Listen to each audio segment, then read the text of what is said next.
Hello everybody, welcome to this instruction video. In this video I'd like to show you part 2 of the Scheepjes Crochet Along 2017 Hygge. Hygge has been designed by Kirsten from Hygge CAL. To participate in this crochet along you need the Scheepjes kit for this project, which contains stone washed yarn and katona yarn. Depending on which colorway you have, you'll have different colors available to you. I have the rainbow kit, which has a lot of beautiful and bright colors. For this week we're going to be doing different things. We're going to be working a background of double crochet stitches. For this background we're using a 4.5mm crochet hook, maybe slightly larger than you're used to for the stone washed. We're going to be making flat surface stitches. This is a separator between what we've done before and what we're doing this week. And we're going to be making cross stitches. So this is embroidery work, for which you'll of course be needing the needle that's in your kit. I'll show you all three of these elements, so the double crochet, the separator and the embroidery. You can jump to the point in the video that you want to watch, so I'll also put markers at the bottom of this video so you can easily jump. Nonetheless, I'll take you step by step through everything that we're doing this week. I hope it's a useful video for you. Thank you for watching.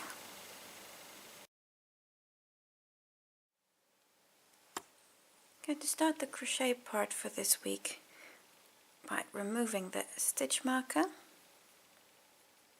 going to hang on to that because you're going to need it later on again. Hook up your loop. Chain 1, that's to turn. If you've already done that chain 1 last week, then don't do 2, of course, you only need 1 of those. And now we're going to work a double crochet on every stitch. So this is the first stitch here, again that very first stitch. It's your first double crochet, second, etc. You're going to work 59 again. And this is row 1 for this week.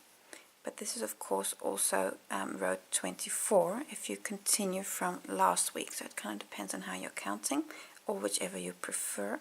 The pattern does indicate both, so you can keep track of your rows. I'm going to refer to this as row number 1 for this week's pattern. I'm going to work a double crochet on every stitch. And when I get to the end of the row, what I'm going to do is I'm going to just weave in a thread through this row so that I know where it is later on. Because what we're going to be doing is we're going to be doing surface crochet on this, and we're going to be doing embroidery, and that way I know which row is which, that I don't get confused with my spacings and all those type of things. So that's purely to help me count.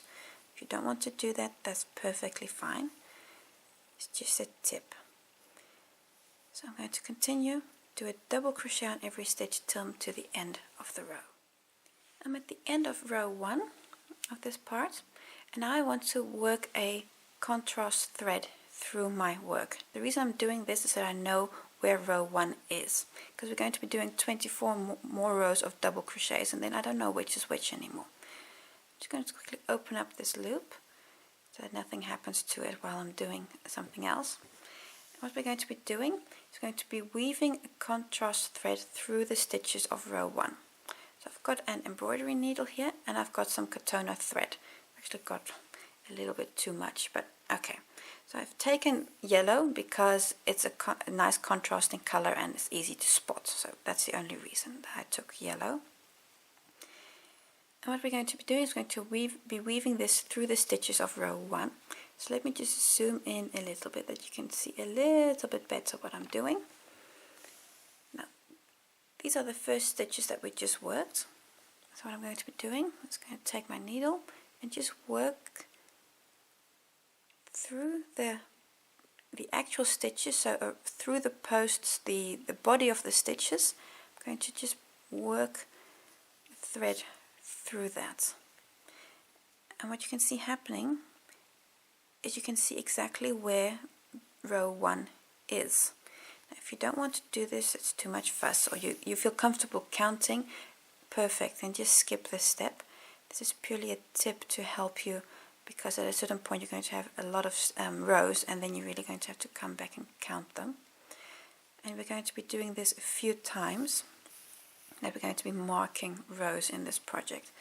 So what I'm going to be doing is, when we finish part 2, I'm going to pull this out. As you can see, it's very easy to just pull through.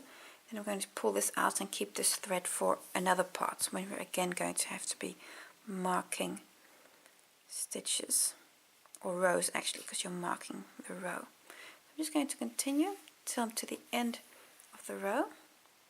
And what's also important is I'm going through the body and leaving the top of the stitches free, because of course I need those loops to work row 2. So I'm going to continue, work the entire thread through, and then I can continue to crochet again. When you're finished, your work looks like this. You can see here all the threads through. Don't worry that it bobbles a little bit, it doesn't matter. I'm going to pick up the loop again. That is this one. I'm going to pick it up on my hook again, and then we can start row 2. With the loop on my hook again, chain 1 if you haven't already done so. That's just to turn, of course, does not count as a stitch. And then on the first stitch, going to do the first double crochet. So if you can't see, just pull your work open. You see that first little stitch there, very first one, work a double crochet. And in the next one also.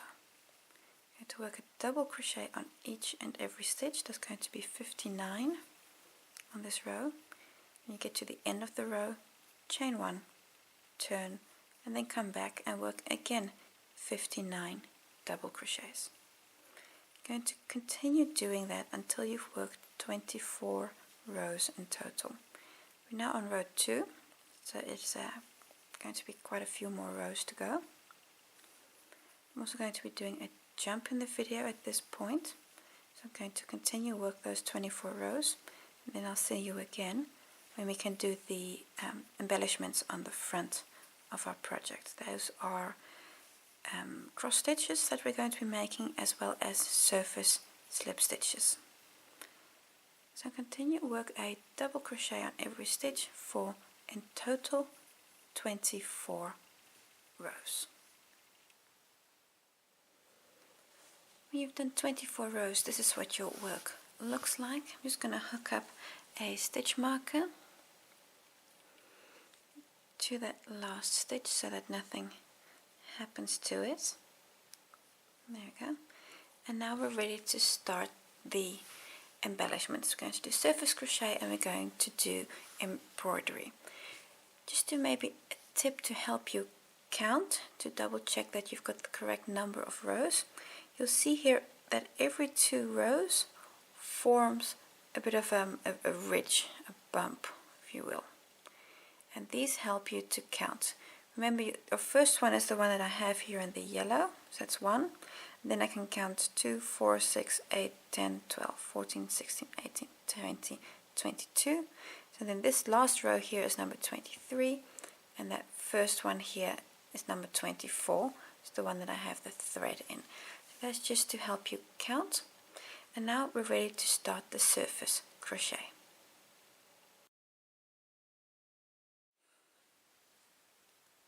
We're going to do surface slip stitches. We're going to do that using the Katona yarn that's in your kit.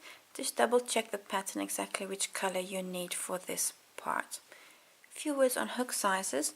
If you tend to be rather tight in your crochet stitches, you might want to go up a hook size relative to what we've already worked.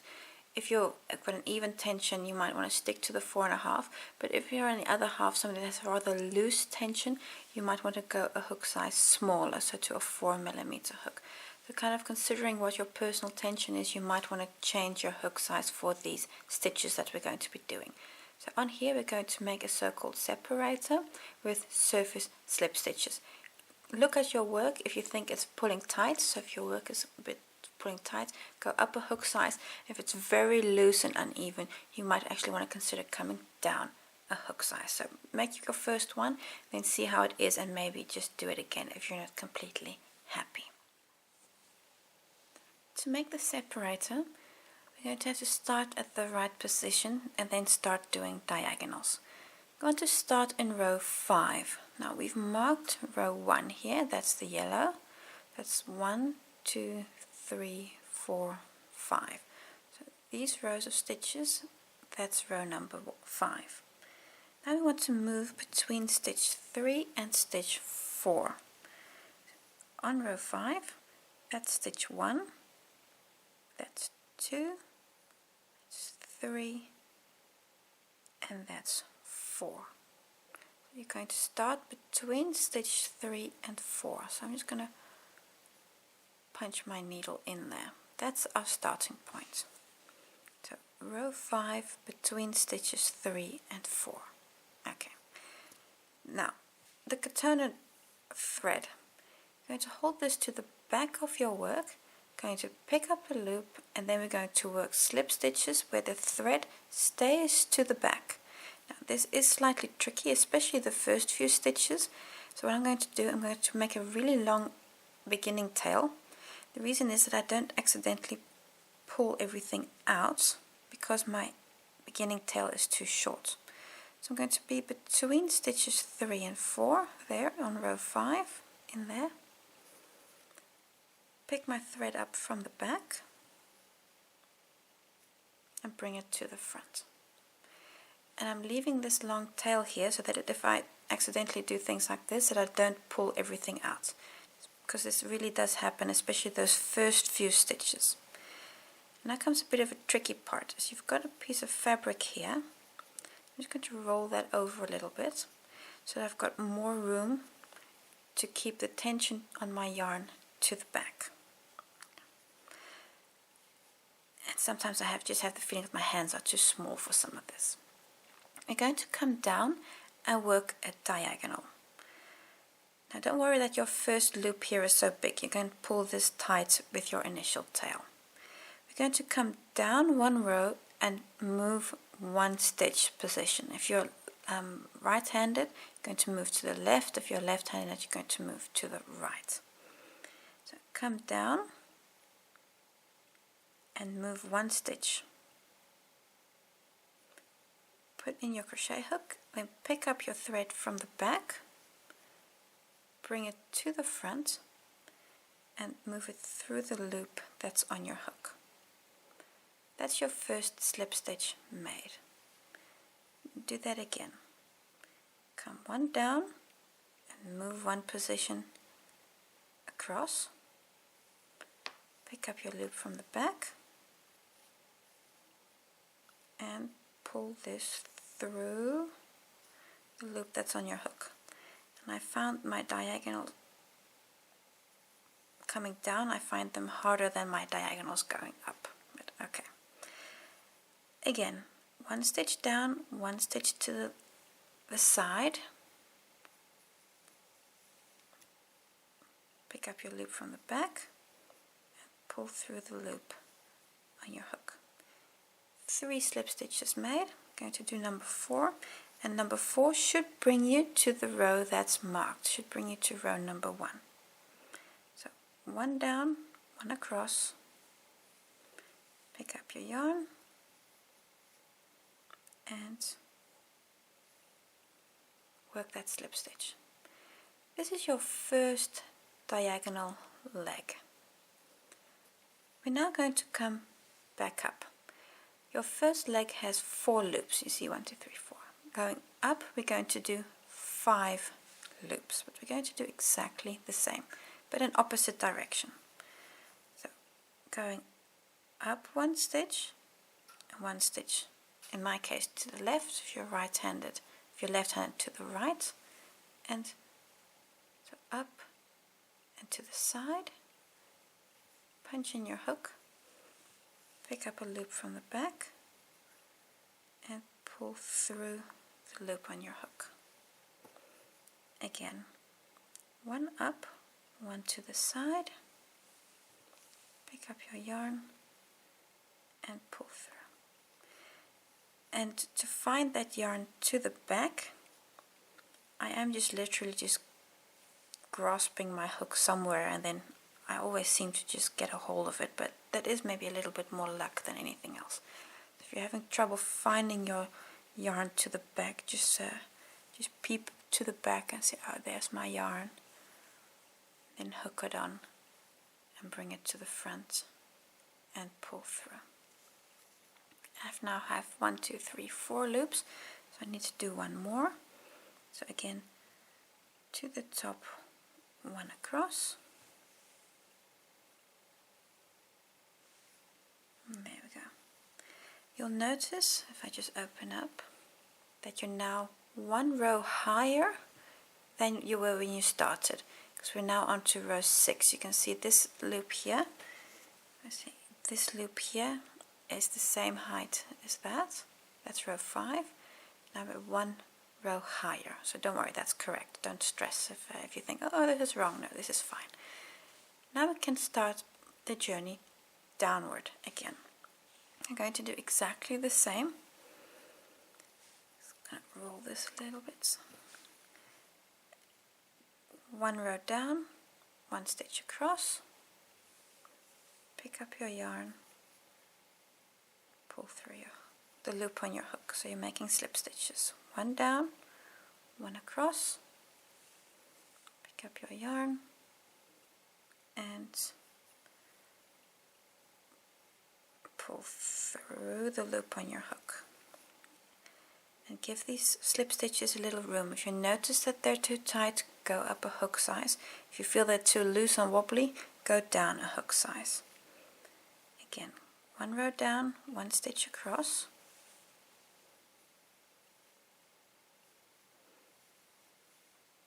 And again, one row down, one stitch across.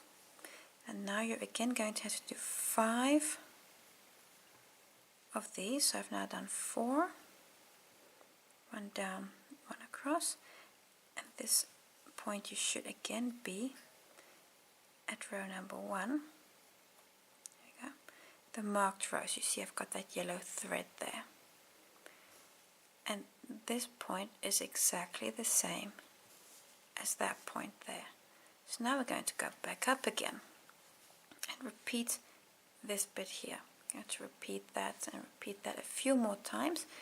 And on your last bit, you're going to work the last series of slip stitches coming back up. I'll show you that last bit also. So this diagonal going up and coming down. So one zigzag consists of 10 loops, 5 upwards and 5 downwards.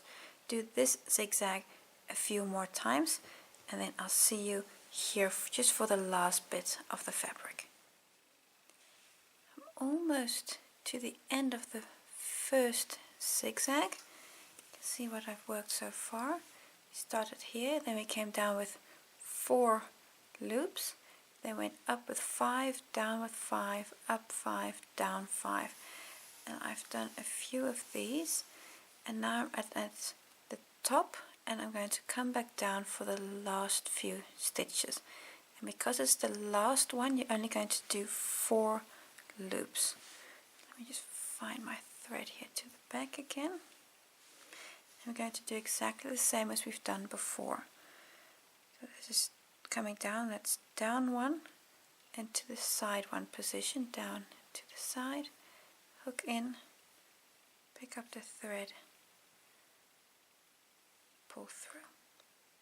Next stitch down to the side,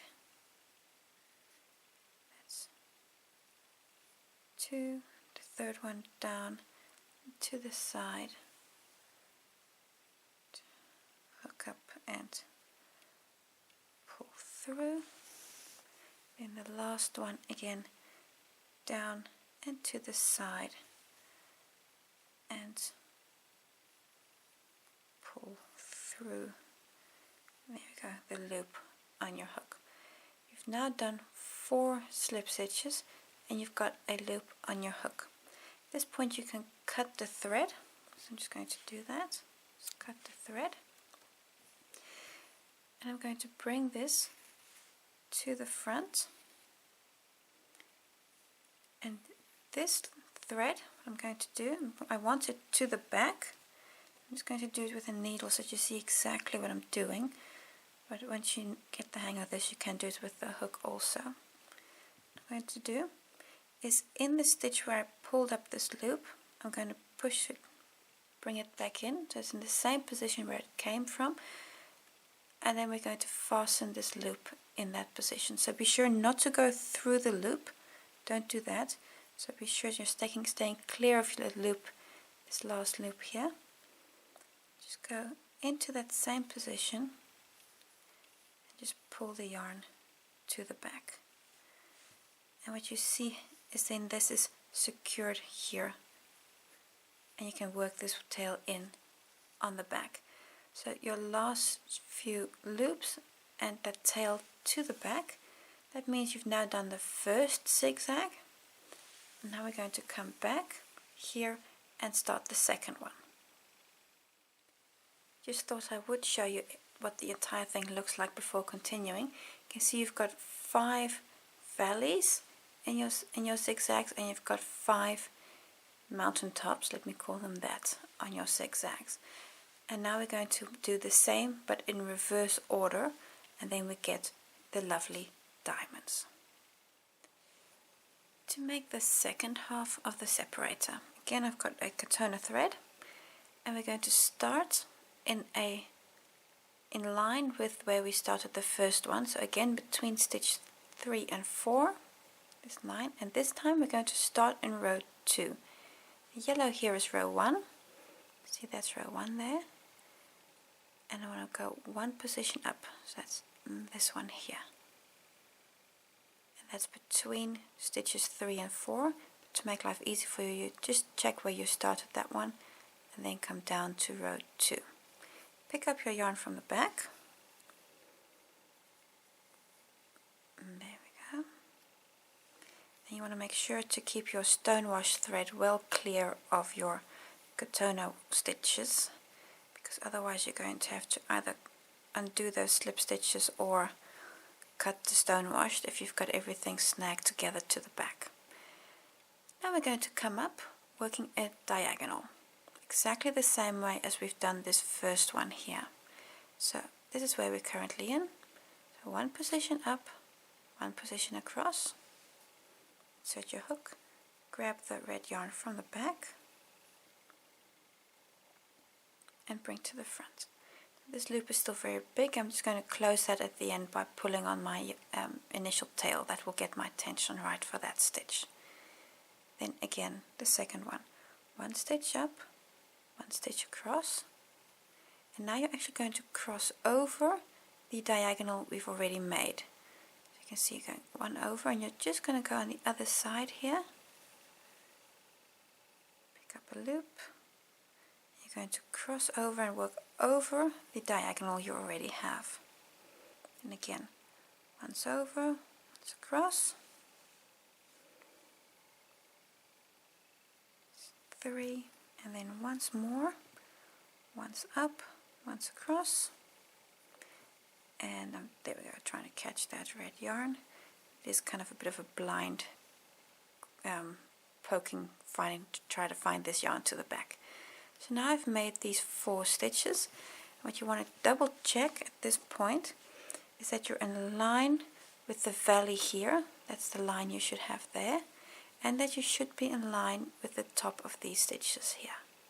That's a double check for you. This line has to be the same, and that line has to be the same. So if you either skew here or you're not high enough, just quickly undo and start this line again, because if this line is right, everything else will automatically also be right. Now we can come back down and start the first full triangle to make the first diamond.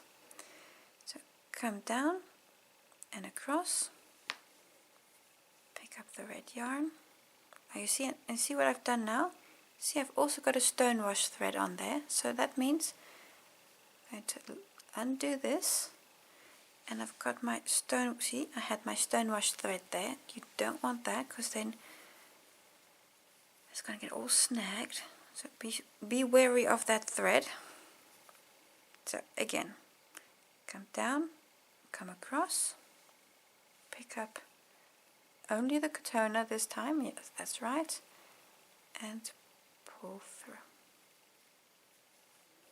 Again, come down and across, trying to find that Katona thread, and there you go, pull through. and once more. And with this third one you're going to cross the diagonal you have below here. So one down, one across, and make a slip stitch. That's, if I can find the red yarn, there we go. Make a slip stitch covering the diagonal you have below it. There we go. And one more. One down, one across. And it is really poking for that Katona yarn here to the back, because I am kind of blindly fishing for it. And again, one down, one across. And there we go. And where is it? There it is. There you go. At this point, again, a double check that you're on row 1. You see these two have to be on the same level, and check that you're in line with this stitch above here. Otherwise your angle here is most probably not wrong. You most probably went one too far this way or that way. That's a double check for you. Now we're going to come back up again. So again, I'm going to do exactly the same, making sure to leave your stonewashed yarn well out of the way. Going to come back up. So that's up one, one to the side.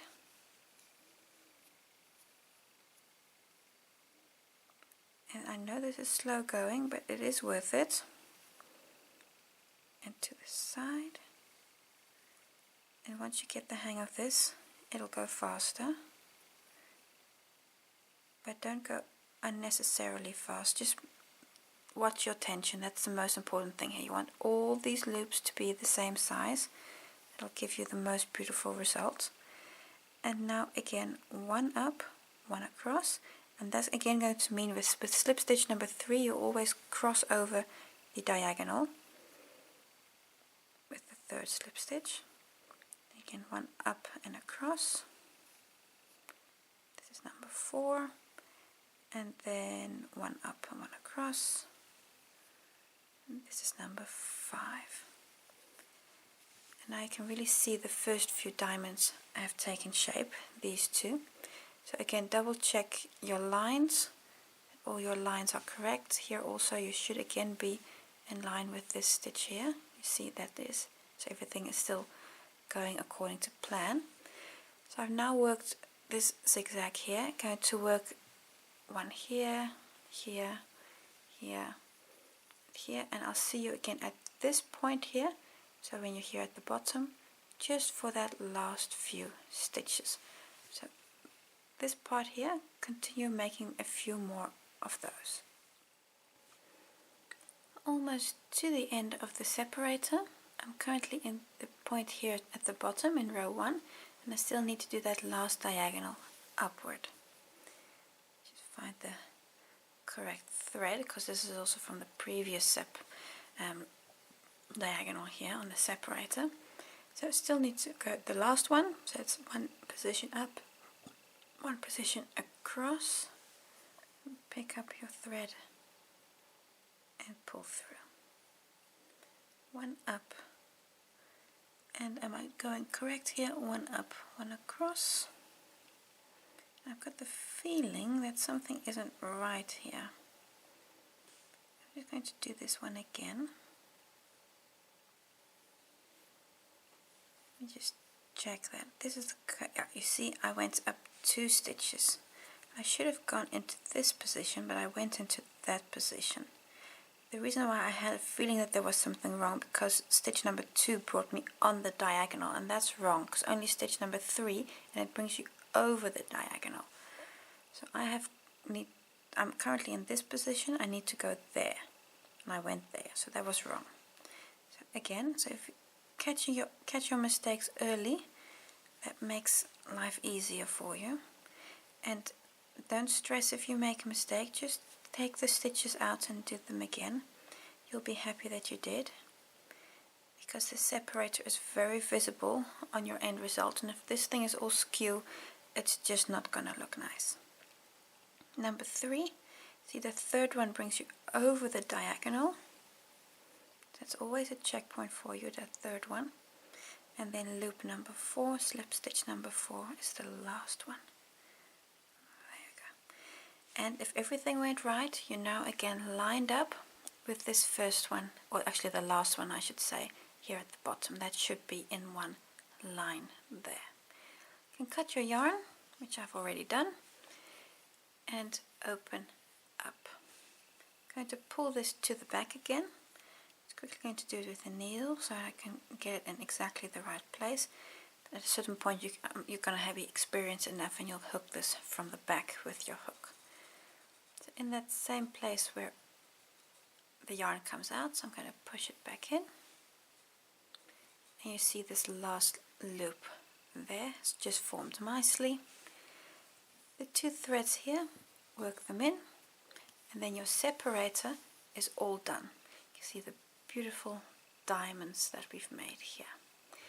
At this point we're ready for the next phase, which is to make embroidery stitches here at the top, especially cross stitch stitches. The last part of the pattern for this week consists of making cross stitches on the double crochets that we've crocheted before. That's the pattern here that I've already started. We're going to continue and finish on this side. What you see here are all cross stitches and that are worked according to a pattern that you'll find in the description for this week, so according to this pattern. So let me just walk you through what's happening here.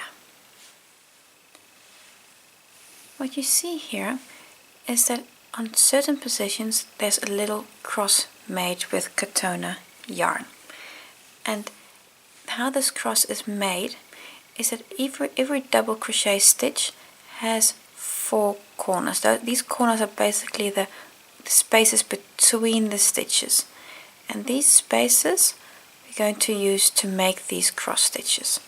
Now, each corner, so you've got these 4 corners around the stitch here on the pattern, coincides with those points there, those corner points.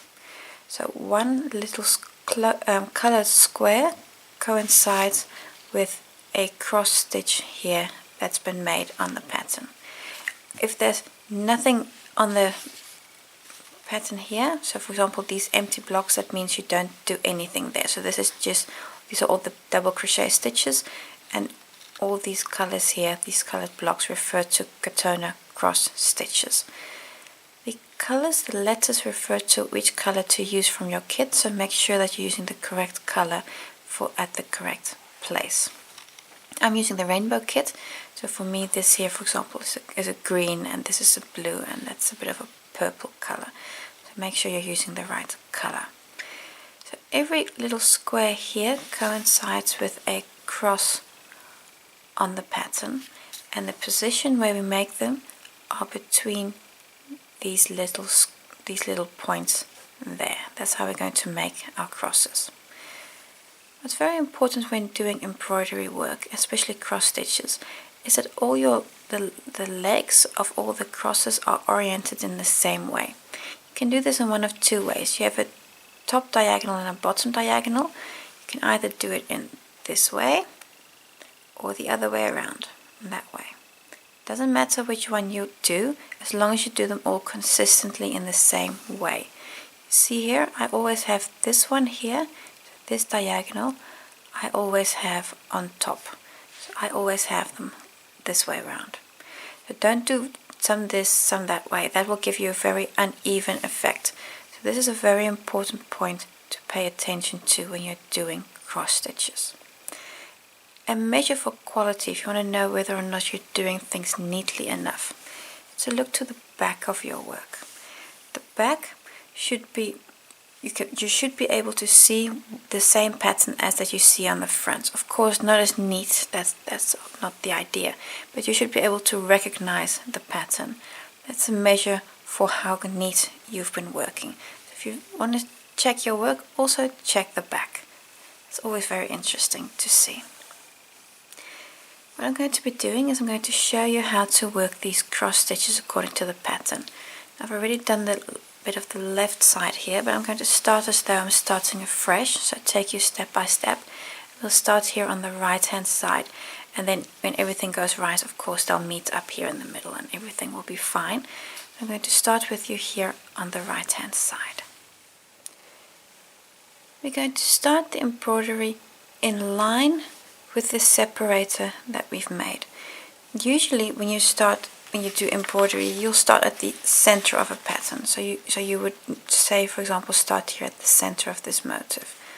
However, what I've noticed for this pattern, that it's very easy to make a mistake and not have it at the right position. Then everything is one too far to the left or too far to the right. So to prevent that type of mistakes, I'm actually going to start at the edge of the pattern and then work my way inwards. And then of course, if everything went correct, it'll match up with what I've already done. Now let's take a look at where we are. You have here the separator with 3 stitches next to it. This line here, the separator, if you look here, you see there's a separator with 3 stitches next to it. This line here you can draw upwards. Well, it's not exactly a line, but you see here also 3 empty stitches, and that means these green stitches here need to line up with the separator, and that we're going to actually use to get the correct position. Because where I want to start my work is this little square here, that E. That's going to be my first cross. Now, to determine that top right hand corner, I know that this here is row 8. The reason I know that is that the first 7 rows are the separator. So this bottom here is row 7, then that's row 8. So I'm first going to find row 8 and then take it from there. Look at your work. You see here in the yellow, this is row 1. We mark that. Okay, so that's 1. Then we can count up 2, 3. This here is 4. That's 5. That's correct, because that's also where the separator started. So that's correct. That's 5. Then go up a bit more. 5, 6, 7, 8. That there is row 8. I'm just going to put my crochet hook in there. So this here is row 8 that I'm currently in. So that where my hook is in will be one of these stitches here somewhere. Okay, row 8. But I don't want to start in row 8. I want to start at that point there. So this here is 8, 9, 10, 11, 12. That corner there is at row 12. So I need to go up a few more rows. So if this here was 8, this will be 9, 10, 11, 12. This row here is row 12. This is where I need to start in this row. Now to find the column I need to start in, I'm going to look at the separator and then just draw that line upwards. That means this stitch here, where my hook is currently in, the starting point, that's going to be my starting point. Okay, I'll show you again in a moment, just to double check. But that point is my starting point. Just turn my work to the back and attach my yarn. I'll show you how I do it. If you want to do it in a different way, that's of course also just fine. I'm going to just thread through a few stitches here to the back. You want to make sure you don't see this from the front, so don't go too deep. It's going to thread through here. And I'm going to do 2 things. First of all, I'm not going to pull this completely in. I'm going to leave just a little tip there. The reason is that when you use your shawl and it starts to work, there's just a little bit of space that this can go inwards. So it'll help to keep it off from unraveling. Then what I'm also going to do is I'm going to just take one more loop close to where I've just finished. And this extra loop is also to secure the yarn just a little bit better, so that it doesn't come undone so easily. And now I'm ready to start. I'm just going to push my needle through where the crochet hook is at the moment. So that's going to be that stitch there. Now let me just check from the front that it is in the right starting position, because if you start at the wrong place, then everything's going to be offset. So the first stitch, that's the most important one. Now let's just double check. You should be in line with the separator. So I can just bring this down. Yes, I'm in line with the separator. That's correct. I should be at row number 12. Now I know this is 5, so I'm just going to count up 5, 6, 7, 8, 9, 10, 11, 12. Yes, I'm at the right position, both the horizontal and the vertical position. So both positions. That's correct. So this point where my yarn is coming out coincides with that point there on the graph. Okay, so this little square here, I'm going to do that now. That means I'm going to come down,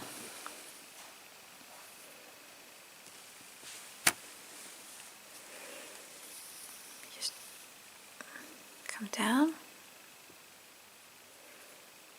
and then work the second diagonal over it. But you want to make sure, and that I've actually just now done wrong, is that you do not snag the stone washed yarn. I'm just going to push this back, because you can see I have actually just snagged the stone washed yarn. So let me just undo this, get myself untwisted here. So this thread, the stone wash thread, you really want to keep clear of that you don't have it all connected to your work in all the wrong places. So keep clear of the stone washed thread, because you're going to need that again for the next part. And there I have now worked from corner to corner. First that bottom diagonal and then the top diagonal. And this little stitch, that one there, is exactly this one here. That one. Now I'm going to work this stitch here to the bottom. I'm going to work that one. And I know it's at offset on the diagonal. And from here everything is relative to this first stitch. That's why if this first one's incorrect, everything's incorrect. So this first one, pay extra attention to that. And then it is just following the pattern. What you notice that I do now is here I work the second diagonal from the bottom to the top. Now I'm working, sorry, from the top to the bottom, I mean. Now the second one I'm working from the bottom to the top, as you can see there. To my experience, it makes no difference which way around you do this. As what is important is that you always have the same one, the same diagonal on the top and the same one at the bottom. But it doesn't matter whether you work from bottom downwards or the other way around. That makes no difference. I'm now going to continue here. So I've worked these two stitches. That's these two. Now I'm going to work this one here. And because I want to go upwards in the pattern, that's also the reason why I worked from the bottom to the top. So I've only got a small distance here at the back that my thread needs to travel. If I would have stopped here, I would have had a much longer distance to travel upwards. Now, if you can't follow all of that, don't worry too much, but this is a way that I make sure that my yarn to the back needs to travel as short a distance as possible between stitches. So it also helps to keep your work neat. So then this is the next square, next cross stitch. And there are 3 on top of one another. So this is the second one.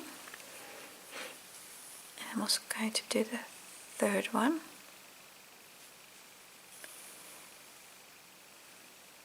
And that third one, I'm again going to work from the bottom here to the top. And the reason is again because the stitch afterwards is that stitch there. and I want to start in that top corner there. That's the reason why I'm working from the bottom to the top on this stitch, so that again I have as small as possible area that I need to travel for the yarn at the back of my work.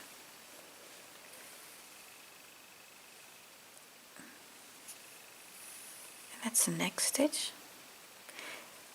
When you're working these cross stitches, keep the tension on your yarn reasonably loose. You want to give these stitches room to breathe. What you don't want to do is pull this too tight. So see what happens. I'm now going to pull this yarn very tight. See what happens here? You're pulling this entire stitch inwards and you're misforming your fabric. So make sure to give these stitches the room, because even the second last stitch, they've all been kind of affected. So give these stitches room that they really can lie on top of your fabric and don't fall into the fabric. So these stitches I've worked here are these there. So I'm now finished with this one. I'm currently in that position. So now I'm going to go here and work this one. My route that I'm going to travel is I'm going to go like this, work only that one, then come up, cross over, come down, work all of these here, and then come down. Then go here and work that one. You could also, when you come here, go up and go there and come around. That's of course also a possibility. I'm just going to work these a little bit later, I think. The exact route you take and which order you work these stitches is not critical. What is important is that they're all at the right position. So I'm going to work 1 or 2 more stitches with you, and then I'm going to make a jump in the video to the point where I've already done all the green stitches, so then I can show you how I cast off and attach a new color yarn. This one here is going to be my last stitch for the moment. So continue and work all of these stitches, and also be mindful of what your work looks like at the back. You want this to be neat and have your stitches here to the back as short as possible. I'm going to continue, make a jump in the video until I've completed as many of these green stitches as I can with the length of thread that I have. I'm almost come to the end of the thread. See, my green is almost finished. I'm just going to work this away now because I'm just not going to be able to do all the stitches with the one thread. I'm going to need a second one for that. Let me just work this last cross stitch there. Now from the back I'm just going to work away my yarn, not to snag the stonewash of course. I'm just going to work in a few stitches here to the back. Be sure to not punch it too deep that you don't see it from the front. But luckily the stonewash is thick enough so the chance that you'll see it from the front is reasonably slim. There we go. And I'm just going to work back on that also. This is just to keep it from unraveling when you're wearing the shawl, because you don't want that happening. There you go. Can cut this off. Just do that. Let's cut this off. And now looking at the front where we are, you can see what we've done so far. What I'm now going to do is going to start working these blue stitches, so similar to these ones here. Because I've got these 3 stitches here are those 3 stitches there. I can use that as a perfect orientation point to do these light blue ones. So that's how you can see how one stitch helps you to make the next, and that's why it's important that the first stitch is correct. So I'm now going to work these light blue stitches. I now have a new thread on my needle. For me this is a blue thread that coincides with color F in the pattern. If you have a different kit you'll have a different color, so just check that you have the correct color. I'm going to start in this top little stitch there, specifically that corner point there, the top right hand corner. I'm going to use these 3 stitches here as a reference point. this point is of course an arbitrary starting point. You can just as easily start anywhere here or here, it doesn't matter. It's a point that's easily referenced to something that you already have. That's how you want to continue from one color to the next and from one stitch to the next, all relative to stitches you already have. So to do this first stitch, I'm going to attach my yarn again. I'm going to show you once more. It's all very similar to the last time. That's my starting point. I'll show you again in a moment. I'm just going to attach my yarn here to the back, exactly the same way as before. Pull through and leave a small tail. That's for room to move when you're wearing your shawl. I'm just going to give it one small loop again. That's just to help it keep it all in place. It doesn't come undone so easily. The starting point is there. Sorry, there.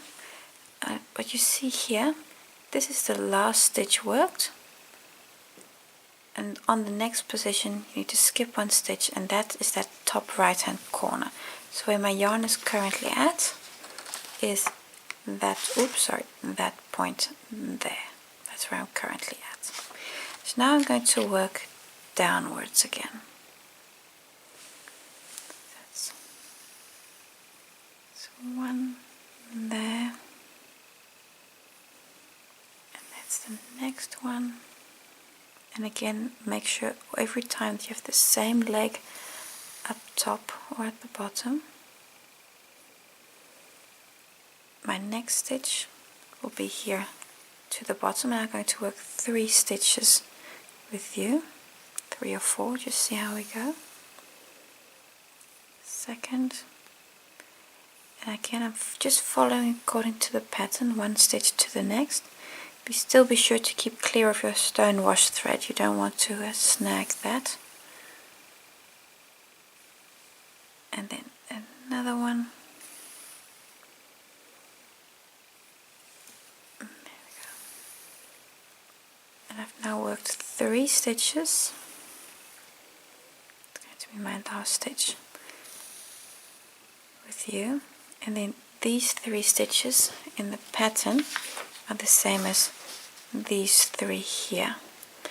And I'm going to continue work these and then maybe come around this way or that way, I don't know yet. You know, just it doesn't really matter which way you work these stitches, just make them all at the correct position. So I'm going to continue and do all my embroidery stitches, and then we can take a look at what we've done. And when you're all done, you've done all the embroidery, this is what your work looks like at this point. What you can do now is the yellow thread that I have in here to mark row 1. I can pull this out because I don't need it anymore. I'm actually going to use this again for part 3, when we'll be doing something similar again with making double crochets and marking rows. So I'm going to be using this again. This brings us to the end of this instruction video. I want to thank you for watching, and I hope to see you again next time.